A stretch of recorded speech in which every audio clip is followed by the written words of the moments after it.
The heart of Christmas. On December the 22nd, the world stood still, not from cold, but from expectations. The snowflakes fell so slowly. They looked like tiny pieces of time, hesitating before touching the ground. Miss Sophie awoke before sunrise. She didn't know why, only that something was calling her. The kind of call you can't see or hear but feel as a soft pull inside your heart. The key lay beside her. It was fine now, almost transparent but still whole. When she touched it, it shimmered gently as if it were breathing. Wimsey rubbed the sleep from her eyes. Is it morning already? No, said Miss Sophie. It's something else. The heart. Eddie the Glimp rose, stretches, and sniffed toward the door. There's a scent, he said softly, of frost and flowers. Miss Sophie nodded. The heart of Christmas is calling. They set out into the early morning, where darkness still lay like velvet over the Starved Valley. The light from the quay guided them, and the snow sparkled like stars beneath their feet. No one spoke.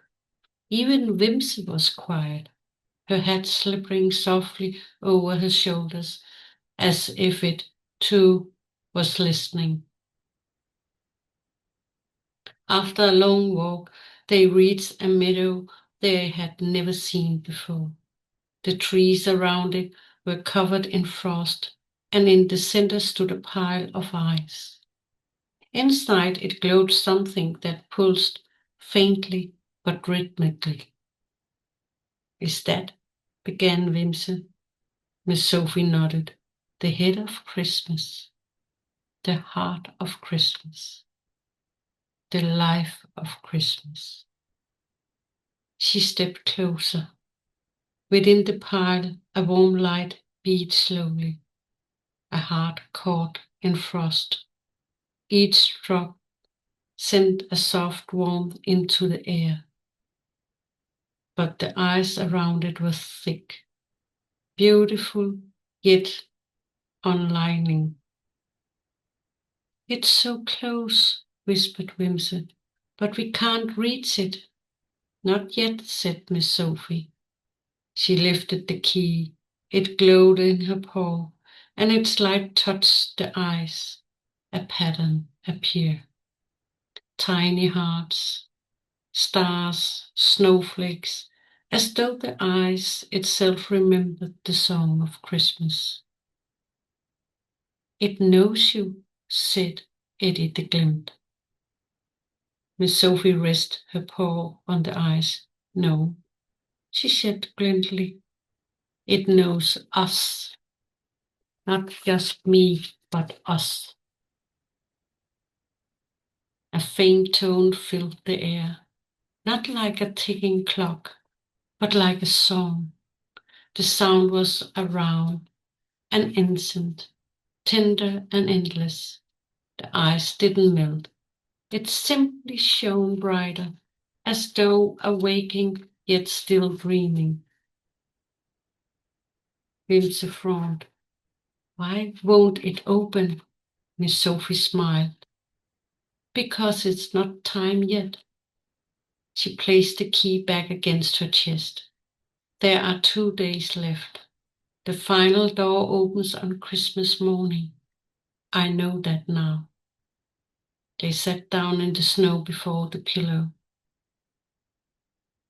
None of them spoke. The heart pulled steadily, its rhythm mingling with the whispering wind. Wimsey sighed. It's strange. I feel so still inside. That's what hope sounds like, said Miss Sophie. Not like drums, like silence waiting for light. For a while they simply sat there as night became morning. Birds began to sing, not as they did in the starry forest, but softly, warmly, as if they remembered the melody of the heart within their eyes. Miss Sophie closed her eyes. She thought of Wilma, of the clockmaker, of the frost king, and even of the snow shadow. All of them had led her here.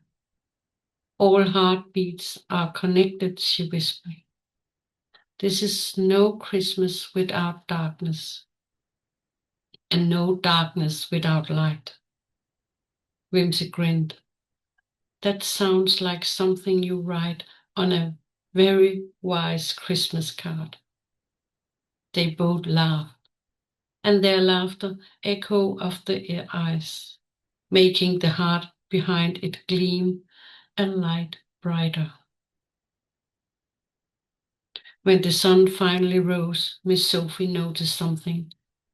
Above the pillar, the feather from the starry forest was floating.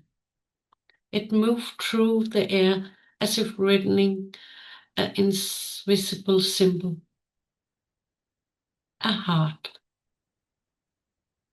A promise, she said. A sign, said Wimse.